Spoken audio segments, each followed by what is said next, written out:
Past paper discussion, capacity of parties. Again attempt wise जो सवाल आए, under provision of contract act 1872 every person is competent to contract who is of age of majority according to the law to which he is subject and who is of, उनका contract act ये कहता है कि हर वो बंदा competent to contract है जो as of majority भी रखता हो और साउंड माइंड भी रखता हो। डिस्क्राइब करें वो सर्कमस्टांसेस जिसमें एक person may not be able to enter into contract despite meeting above condition, अगर ऊपर की दोनों कंडीशंस भी मीट करता हो उसके बावजूद भी वो कॉन्ट्रैक्ट ना कर सके, ऐसा हो सकता है? कब हो सकता है? वो डिस्क्वालिफाइड बाय लॉ, उसकी 4 बातें। तो टेक्निकली क्रैमिंग वाला सवाल है, टाइप 1 सवाल है, सीधा सीधा सवाल है कि उन्होंने आपसे पूछने की, थोड़ा सा अल्फाज घुमा के पूछने की कोशिश ये की है कि वो कौन से लोग हैं जो माइनर भी ना हो, अनसाउंड भी ना हो, लेकिन उसके बावजूद कॉन्ट्रैक्ट ना कर सकें। एक ट्यूटर नोट है जिसका फिलहाल आपसे ताल्लुक नहीं है, ये सवाल पहले जो था उस वक्त सिलेबस में कुछ और ज़्यादा बातें होती थी, तो इस सवाल की लैंग्वेज को थोड़ा सा अमेंड किया है ताकि वो हमारे इस सिलेबस के साथ एडजस्ट कर सके। तो बहरहाल ये ट्यूटर नोट आप इसे इग्नोर कर सकते हैं। कैपेसिटी ऑफ पार्टी का अगला सवाल, on March 2021 Alia agreed to sell her ancestral jewels to Salma. Alia ने अपने आबाओ अजदाद के जो हीरे जवाहरात हैं, ज्यूल्स हैं, वो देने हैं सलमा को at a discounted price. Salma को उसने कम पैसे ऑफ कहे हैं कि तुम इतने पैसे में मेरे से वो ज्यूल्स ले लो। However, on next day, when Salma came to take the delivery, Alia's brother, being custodian of the jewels, refused to honor the delivery. जब वो अगले दिन वो लेने आया, मतलब सलमा को उसने, आलिया ने कहा कि भाई मेरे से तुम ये जवाहरात ले लो सस्ते में। जब अगले दिन वो जवाहरात लेने पहुंची तो आलिया का जो भाई था वो सामने आ गया, उसने कहा ना भाई मैं तो नहीं तुम्हें ये ले जाने दे सकता। ऑन द प्रेमिस, इस बात पे, इस पॉइंट पे, that Alia was admitted to mental hospital. Alia तो मेंटल हॉस्पिटल में दाखिल है। And therefore her earlier agreement to sell the ज्यूज वॉज नॉट वैलिड। तो चूंकि इस वक्त मेंटल हॉस्पिटल में दाखिल है तो जो उसकी गुज़िश्ता ट्रांजैक्शन है मैं उसे ठीक नहीं मानता। Under the provision of contract act discuss whether Alia's brother is justified. अब आलिया के भाई ने कहा है कि भाई आलिया ने कल तुम्हारे साथ जो डील कर ली है, आज तो वो मेंटल हॉस्पिटल में है, तो इसका मतलब है फिर कल भी गलती होगा। आप कहेंगे आलिया के भाई को कि देखो अगर तुमने आब्दी साहब की लॉ की क्लास पढ़ी होती तो तुम्हें पता लग जाता कि at the time of making contract, आज अचानक से जहन पे बोझ आ गया और वो मेंटल हॉस्पिटल चली गई है तो हमें नहीं पता, पिछले दिन वो होशोवास में थी। या फिर यहाँ पे एक मुद्दा खोल देंगे जी पिछले दिन क्या वो होशोवास में थी, तो फिर वो वाली डिबेट कि वो पागल थी नहीं थी, डॉक्टर से पूछें, भाई से पूछें, फलाना। या एक सिंपल आसान तरीका है, 3 नंबर का सवाल है, आप ये कहते हैं कि चूंकि at the time of making contract वो साउंड पर्सन थी और वो आज हॉस्पिटल जमा हुई है जबकि पिछले दिन उसने कॉन्ट्रैक्ट कर लिया है, तो वी कैन एज्यूम कि at the time of making contract वो सही थी, साउंड थी। तो इसका मतलब है कि आलिया के भाई ने उसका आज पागल हो जाने पे जो उसका माजी का कॉन्ट्रैक्ट गलत कर दिया वो गलत बात है। इसका जवाब यूं भी दे सकते हैं और एक अच्छी लिखाई के साथ आप वो दूसरी वाली डिबेट भी ओपन कर सकते हैं कि कौन साबित करेगा, किस तरह से होगा। लेकिन 3 नंबर का सवाल और सामने सामने से जवाब मिल रहा है तो हमें बिला वजह सिचुएशन को बहुत ज़्यादा फंसाने की ज़रूरत नहीं है। समझ आया? रहीम खान, लें जी, बड़ा सारा सवाल। रहीम खान एक सॉफ्टवेयर इंजीनियर है who runs his own IT firm. Software engineer और अपनी आईटी फर्म खुद चला रहा है। He engages many freelancers as and when required to work on different project. जब different projects पे उसको ज़रूरत होती है वो freelancers को ले आता है। freelancer क्या होता है? जो एम्प्लॉय नहीं होता, जब उसको कोई काम कहें वो काम करके दे देता है, पैसे ले लेता है। He also works part time in a computer training institute where he teaches various computer courses. रहीम खान कमाल आदमी है, सॉफ्टवेयर इंजीनियर है खुद, एक आईटी की फर्म चला रहा है और एक कंप्यूटर के ट्रेनिंग इंस्टीट्यूट में जाके टीचिंग भी करता है। Consider the following matter under contract act. कुछ मैटर्स हैं जो आपने देखने हैं, सिर्फ पार्ट ए हमारे इस चैप्टर से रिलेट करता है, पार्ट बी किसी और जगह किसी और से रिलेट करता होगा। While teaching at the institute, Rahim met a course participant Usama with specialized graphic designing skill. Teaching करते हुए उसको एक कोर्स में एक पार्टिसिपेंट मिला जिसका नाम था उसामा और उसकी ग्राफिक डिजाइनिंग की स्किल्स थी। He collaborated with Usama and submitted a website designing proposal to a prospective client. उसने उसामा के साथ मिलके एक बड़ा ज़बरदस्त सा प्रपोजल बनाया, एक बड़ा ज़बरदस्त सा एक वेबसाइट डिजाइनिंग का प्रपोजल बनाया और जमा करा दिया क्लाइंट को, जिसका नाम है फरा। शी लाइक द प्रपोजल, उसे पसंद आया। And offered Rahim and Usama to design her boutiques website for 5 lakh to which they both agreed. इन दोनों से कहा कि ठीक है तुम लोग मुझे वेबसाइट बना के दे दो और मेरे से ले लो 5 lakh. Rahim and Usama lied to Fara that Usama is 18 years old। दोनों ने मिलकर झूठ बोला था कि उसामा 18 साल का है। Even though his 18th birthday was still few month away, कुछ महीने बाद उसकी 18वीं सालगिरह आनी थी, लेकिन रहीम और उसामा ने मिलकर झूठ बोला था कि उसामा तो बड़ी एज का है, जबकि उसामा बड़ी एज का नहीं था। Discuss whether Fara can enforce performance against Rahim and Usama. क्या फरा रहीम और उसामा दोनों के अगेंस्ट इस कॉन्ट्रैक्ट को एनफोर्स कर सकती है? नहीं। अब आप कहेंगे कि जी लॉ ये कहता है कि अगर एक छोटा और एक बड़ा मिल के एग्रीमेंट कर लें किसी के साथ, तो ये agreement can alone be enforced against बड़े वाला बंदा मेजर।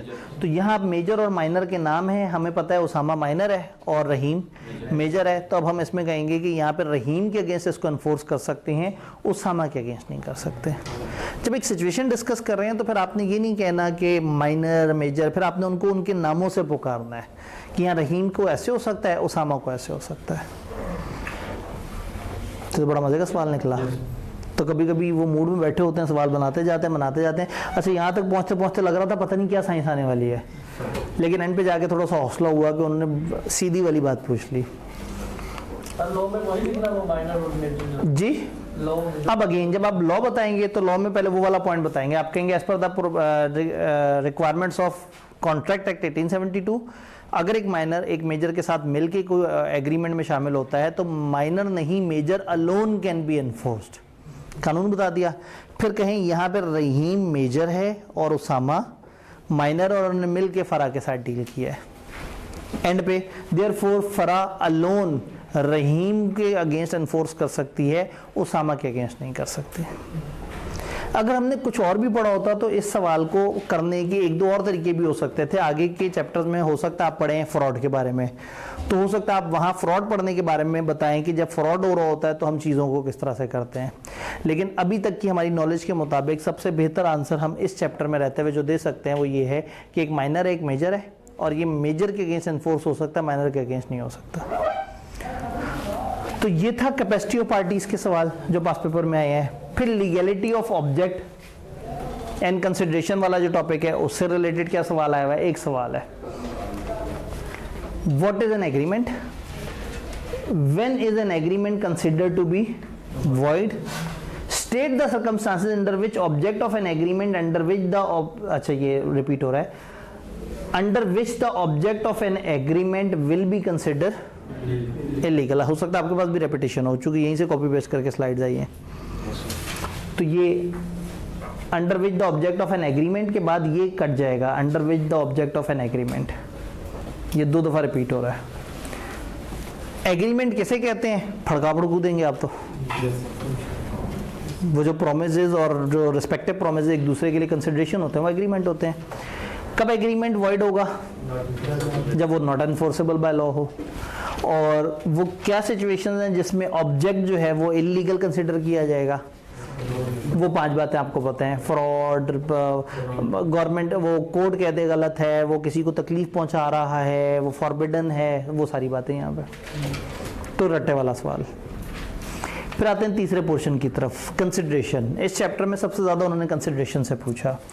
कंसिडरेशन में भी अगेन हम पुरानी से नई अटेम्प्ट की तरफ जाते हुए, describe the circumstances under which an agreement made without consideration is considered valid and binding under the contract. वो सर्कमस्टांसेस बताएं जहां एग्रीमेंट विदाउट कंसिडरेशन का भी स्टिल बाइंडिंग होता है। 4 एक्सेप्शंस, टेबल आपके सामने मौजूद है, पूरा टेबल पूछ लिया 7 नंबर के लिए।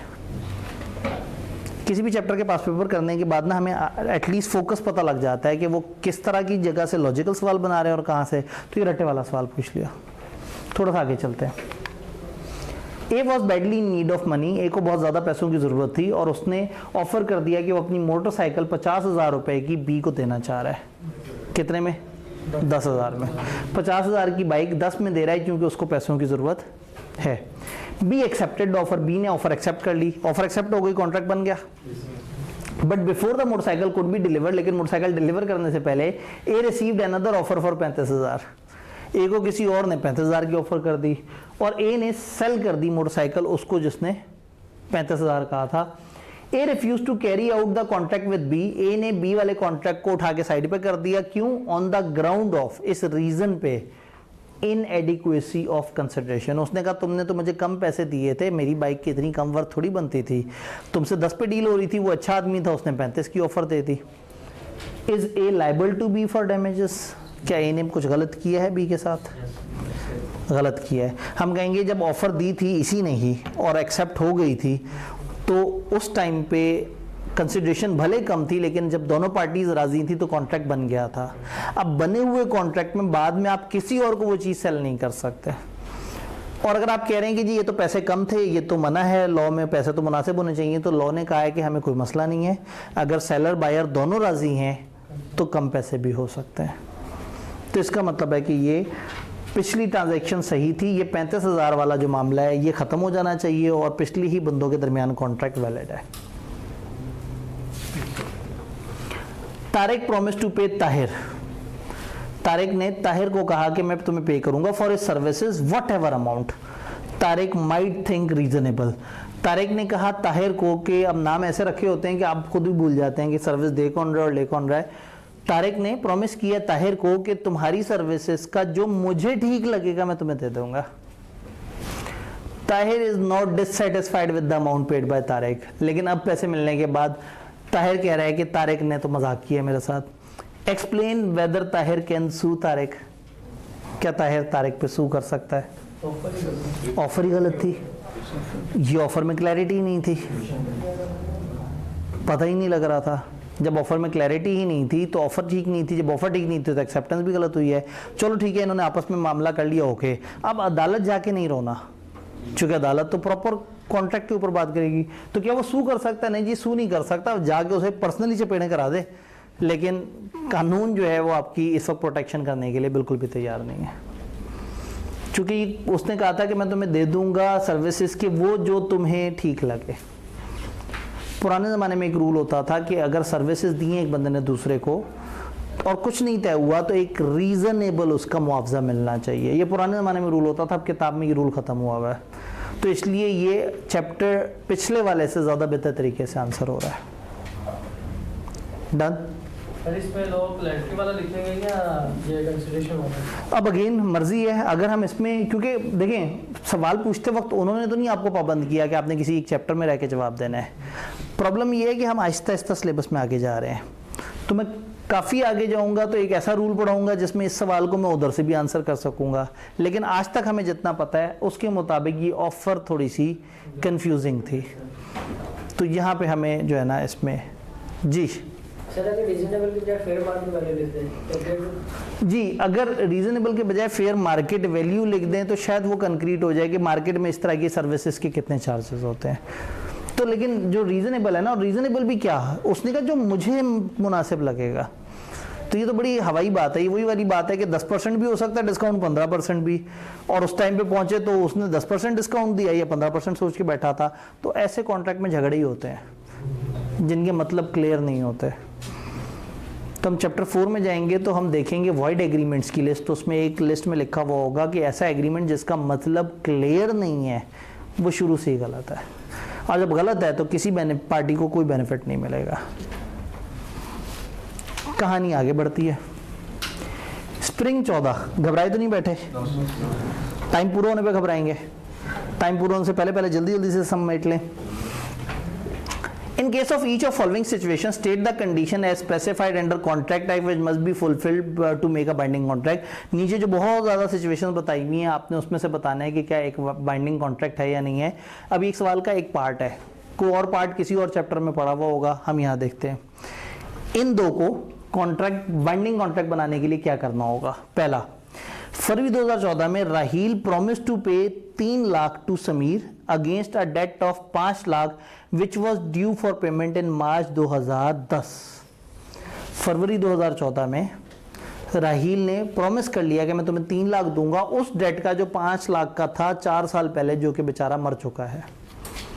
क्या करना होगा? ये टाइम बार्ड है, ये तो समझ आ गया। करना क्या होगा? वो कह रहे हैं बताओ क्या करें कि ये बाइंडिंग कॉन्ट्रैक्ट बन जाए। साइन करके लिख के वो एग्री कर ले कि वो ये दोबारा से पेमेंट के लिए तैयार है, तो फिर 3 लाख भी चलेगा, जो तय कर लें वो चल जाएगा। शाजिया ने प्रॉमिस किया है कि वो 1 लाख देगी हर ब्रदर को, रऊफ को, on account of his university fee for 3 year. Shazia ने अपने भाई से वादा कर लिया है कि मैं तुम्हें लाख रुपए दूंगी तुम्हारे 3 साल की यूनिवर्सिटी की फीस के। इस वादे को लीगल कॉन्ट्रैक्ट बनाने का क्या तरीका है? कागज पे होना चाहिए और रजिस्टर होना चाहिए। अब चूंकि बहन भाई हैं तो नेचुरल लव एंड अफेक्शन हम ऑटोमेटिकली एज्यूम कर लेंगे। 2016 Mrs Ikram was searching for a house for her family in cities post locality. Mrs Ikram जो है वो शहर के अमीर इलाके में अपना घर ढूंढ रही थी। Her grandfather Nadeem has promise to pay her 1 million by way of a gift. उनके दादाजी नदीम ने कहा कि मैं तुम्हें 1 मिलियन का गिफ्ट दे दूंगा घर खरीदने के लिए। 2016 में मुल्क कितना खुशहाल था, इसका मतलब है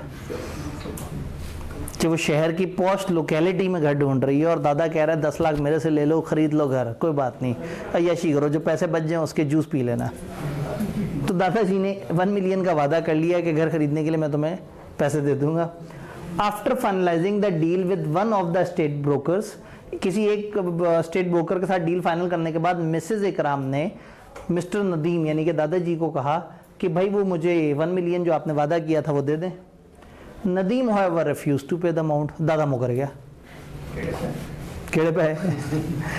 मिसेज इकराम फाइल्ड अ सू, वो भी पक्की औरत थी, वो जनाब अदालत चली गई, उसने कहा जी मेरे दादा से पर्चा कराना है। Nadeem for enforcement of the promise made by him, उसने कहा जी इन्होंने जो वादा किया था ये मुझे पूरा करवा के दें, मेरे से 1 मिलियन का वादा किया था। Under provision of contract act 1872 advise under what circumstances Mrs Ikram would be able to recover the amount from Mister Nadeem, वो क्या हालात होंगे जिसमें वाकई ही मिसेस इकराम कामयाब हो जाएं अपने दादा से पैसे रिकवर करने में। अगर उस टाइम पे उन्होंने ये वादा राइटिंग में करवाया था और जाके गवर्नमेंट में रजिस्टर कराया था तो नियर रिलेशन है, नेचुरल लव है, लेकिन सवाल ने हमें बताया नहीं कि लिखत में है या नहीं, और ये नहीं बताया कि रजिस्टर हुआ या नहीं, तो कोई बात नहीं, हमारी लाइनें बढ़ गई। हम कहेंगे इफ़ ये लिखा जाए और रजिस्टर करा लिया जाए, अगर ये शर्तें पूरी हो जाएं तो ये एक बाइंडिंग कॉन्ट्रैक्ट है। अगर ये शर्तें पूरी थी तो अब मिसेज इकराम कंपनसेशन का कह सकती हैं और अदालत अब बाउंड कर देगी दादाजी को कि पैसे दो पोती को अपने। डन? मतलब देखिए ना, मिसेज इकराम पहली शादीशुदा है, ऊपर से शहर की महंगी जगह पे चीज़ खरीद रही हैं, तो ज़रा पुख्ता उम्र की खातून होंगी, ऊपर से इनके दादाजी, ठीक है, तो वो कितना कोई ज़ईफ़ आदमी होगा और कितनी जालिम औरत है। लेकिन इस पेपर में इमोशनल नहीं होना, हम तिजारती कॉन्ट्रैक्ट देख रहे हैं, ठीक है जी। अगर अब्बा जी ने वादा किया है तो लिखवा लेना है, कानून है ना, हम कानून पढ़ रहे हैं, कानून तो बेचारा भयानक होता है। सर इसमें लिखा हुआ है after finalizing the deal with one of the state brokers. जी जी, तो ये फीलिंग नहीं आती कि शायद रिटर्न में हुआ? ये डील फाइनलाइज हुई है स्टेट ब्रोकर के साथ। स्टेट ब्रोकर स्टेट प्रॉपर्टी को कहते हैं, ब्रोकर जो उसके डीलर्स होते हैं। तो एक प्रॉपर्टी डीलर से घर की डील फाइनल की है। घर की डील तो अलग है कि घर कितने का मिलेगा, और दादा ने वादा किया हुआ है कि तुम घर ढूंढने निकलो, 1 मिलियन मैं तुम्हें दे देता हूँ। तो इस वक्त स्टेट ब्रोकर के साथ डील भले रिटर्न में हुई हो, जो दादा से 1 मिलियन लेने का जो वो था अरेंजमेंट, क्या वो लिखा हुआ था? सवाल खामोश है। तो बजाय इसके कि हम इनकार कर दें, हम कह दें अगर लिखा गया हो और रजिस्टर कराया हो तो फिर बचत हो जाएगी। कहानी आगे बढ़ती है। सर इसमें गिफ्ट वाली बात भी कर सकते हैं? इसमें गिफ्ट वाली बात तब करते अगर उसने गिफ्ट दे दिया होता। अगर सवाल ये कहता कि दादा ने एक दिन जोश में आके 1 मिलियन उसे गिफ्ट कर दिया और सारे चीज़ें ट्रांसफ़र कर दी प्रॉपर तरीके से, और कोई 1-2 महीने बाद दादा अचानक से अदालत पहुंच गया, उसने कहा जी मेरे पैसे वापस कराएं, तो हमने कहना था चूंकि ये गिफ्ट दे दिया गया है तो ये कंप्लीटेड गिफ्ट है, ये कॉन्ट्रैक्ट पूरा हुआ, अब इसमें कोई क्लेम नहीं। तो गिफ्ट देने के वादे तक तो बात में एहतियात है, जब दे दिया गिफ्ट तो फिर वापस नहीं ले सकते। Then respond to following independent scenarios under provision of Contract Act. Munir wanted to complete his bachelor degree from Europe. Munir Europe से अपनी बैचलर डिग्री करना चाहता है. His paternal uncle Furqan Butt has promised him to pay 2 million. उसके पता नहीं कौन से वाले अंकल, ये क्या होता है? नहीं पता, टेंशन लेनी नहीं है. बी लॉ में समटाइम ऐसा होगा कि आप पेपर में बैठेंगे और अचानक से वो एकदम से लफ्ज आ जाएगा, क्रिएटिंग एन इम्पेडिमेंट. अब आप कलाबाजियां खा रहे होंगे कि ये क्या है, किस तरह से करके. तो समटाइम अगर आपको एक नया लफ्ज नजर आए तो परेशान होकर सवाल नहीं छोड़ देना, जुमले को बामुहावरा पढ़ना है, पूरे जुमले को पढ़ना है और उसका एक मतलब समझने की कोशिश करनी है. तो उस लफ्ज का कोई ना कोई खास मतलब होगा. उसके पता नहीं कौन से वाले अंकल फुरकान बट ने वादा किया कि वो 2 मिलियन देंगे. इसका मतलब उसके कोई करीबी से अंकल है. तो फिर अगर खूनी होते या नॉर्मल होते तो खाली अंकल लिखा होता. तो हो सकता है उसके ससुर हो सकता है उसके मुंह बोले अंकल हो सकता है, मतलब मुंह बोले अंकल नहीं होंगे, अंकल का मुंह बोला भतीजा हो शायद ये. तो अभी ये हमें नहीं समझ आ रहा, लेकिन ये समझ आ रहा है कि कोई बहुत करीब का बंदा है जो 2 मिलियन का वादा कर रहा है. तो टेंशन खत्म हो गई. हमें पेटर्नल अंकल साइड पे कर देना है, हमने बात करनी है लिखत पढ़त वाली और रजिस्टर कराने वाली. वादा किया कि जिस वक्त तुम यूरोप में कॉलेज में एडमिशन लोगे मैं तुम्हें 2 मिलियन दूंगा. जहां ज़मीन 1 मिलियन की मिले और यूरोप में एडमिशन 2 मिलियन का मिले. खैर ये 2020 है, तो 4 साल बाद कोविड के आसपास जो है ना वो, after getting admission to one of the renowned college in Europe, admission लेने के बाद यूरोप में एक अच्छे मशहूर कॉलेज में मुनीर ने फुरकान बट से कहा कि पैसे. However, Furqan but refuse to pay. मतलब ऐसा नहीं लगता कि उनके पास आइडियाज़ ख़त्म हो गए हैं. वो देखते हैं इससे पहले हमने कैसे कैसे सवाल पूछा है, वो पकड़ा, उसके अल्फाज किरदार बदले और दोबारा से सवाल दे दिया. ये बीइंग अ टीचर मुझे बुरी बात लगती है, लेकिन बीइंग अ स्टूडेंट आपको बहुत अच्छी बात लग रही है कि चलो ठीक है, सही है, सर को दागा खौफ करें, खामोश होकर बैठ जाएं, बस ठीक है. अगर लग रहा है मुफ्ता तो लगने दें. तो सोचें जिसने पिछले वो तैयार करके बैठा हुआ होगा और जब ये सवाल उसके सामने आया होगा तो कितना एट ईज आ गया होगा. तो पास पेपर्स ज़रूर किया करें, एक अच्छी एक्टिविटी है. और ये भी पता लग जाता है, देखिए ये चैप्टर पढ़ने के बाद पिछले कोई 15 सालों से आई कि अपने कैसे कैसे पूछा वो आपको पता लग गया. तो आई कैप एकदम से आपकी अटेम्प्ट में खास तौर पे तो नहीं विलन बन जाएगा. और वो आई कैप जिसके बारे में सारे कहते हैं अजीब से पुठे पुठे सवाल पूछता है, बड़ा भयानक है, बड़ा जालिम है. अगर यही सवाल है और ये समझने के बाद हो जाते हैं तो फिर पेपर का खौफ कम हो जाना चाहिए. लेकिन जहां आपने लिखना छोड़ दिया वहां जहन में रहना भी छूट जाएगा. ये बड़ी तेज़ी से दिमाग से निकल जाता है. तो कोशिश करें कि अगर अभी भी किसी दिन डंडी मारी है तो खामोशी से जाके तौबा करें और अपने आज से दोबारा लिखने का आगाज़ कर दें. तो फुरकान बट ने रिफ्यूज़ कर दिया वही वाले मामलात के, अच्छा बताएं अब क्या होगा, किस तरह से होगा. तो तकरीबन वही फैक्ट्स हैं, वही सारी चीज़ें, हम तकरीबन उसी तरह का जवाब दे देंगे. Under provision of contract act explain the circumstances in which agreement without consideration considered to be. 7 number का बचपन में पूछा था, अब बड़े हो गए, उन्होंने कहा बच्चे ज़्यादा मजबूत हैं और कम नंबर के लिए भी ज़्यादा लिख सकते हैं 5 नंबर. अब 5 नंबर के लिए तो कुछ लाइनें खा जाएं बीच में से, नहीं, हमने पूरा लिख देना है. यकीन माने अगर आपको आता है तो 5 मिनट भी नहीं लगने. और 5 नंबर के सवाल के लिए औसतन आपके पास 8-9 मिनट तो होते ही हैं. तो रट्टे वाले सवाल में ना ये नहीं, शर्माना नहीं है कि नहीं मैं कम लिख दूं कि अपने नंबर कम रखे हैं तो मैं क्यों मेहनत करूं. कम और ज़्यादा में जब डाउट हो ज़्यादा लिखना है. पेपर में बैठ के ये आवाज़ आपके जहन में आनी चाहिए. अगर आप कहीं कम लिखने लगे और आपको ज़्यादा आता हो और सवाल हो रट्टे वाला तो ज़्यादा लिख के बाद में पछताते रहें कि पता नहीं मैंने क्यों ज़्यादा लिख दिया था. लेकिन यकीन माने फ़ायदा हो जाएगा. एग्जामिनर में अपने सोच में बैठा हुआ होता है, पता नहीं वो किस मूड में बैठा था, उसे ज़्यादा चाहिए था या कम चाहिए था. आप अपनी तरफ से ज़्यादा लिख दें ताकि उसका पेट भर जाए. नेगेटिव मार्किंग नहीं है, ज़्यादा लिखने से आपके रिवर्स में नंबर नहीं हो जाएंगे. Under Contract Act, identify the following circumstances in which agreement without consideration is considered to be valid contract. अब इसका मतलब है जब आपने रजिस्टर पे सारा कुछ लिख लिया तो आपने एक मार्कर पकड़ा या एक हाइलाइटर पकड़ा और उससे निशान लगा दिए उन टॉपिक्स पे जो मल्टीपल टाइम पूछे गए हैं. तो जब भी आप इस चैप्टर को दोहरा रहे होंगे तो असूलन वो जो नेचुरल लव एंड अफेक्शन की कंडीशंस हैं और ये जो पूरी ये जो 4 की लिस्ट है कितनी दफ़ा पूछी है इन्होंने. ऊपर हम पता नहीं क्या रियल इमेजिनरी पास्ट प्रेजेंट पता नहीं क्या क्या वैरायटियां समझते रह गए. पूछ वो उसी टेबल में से रहा है.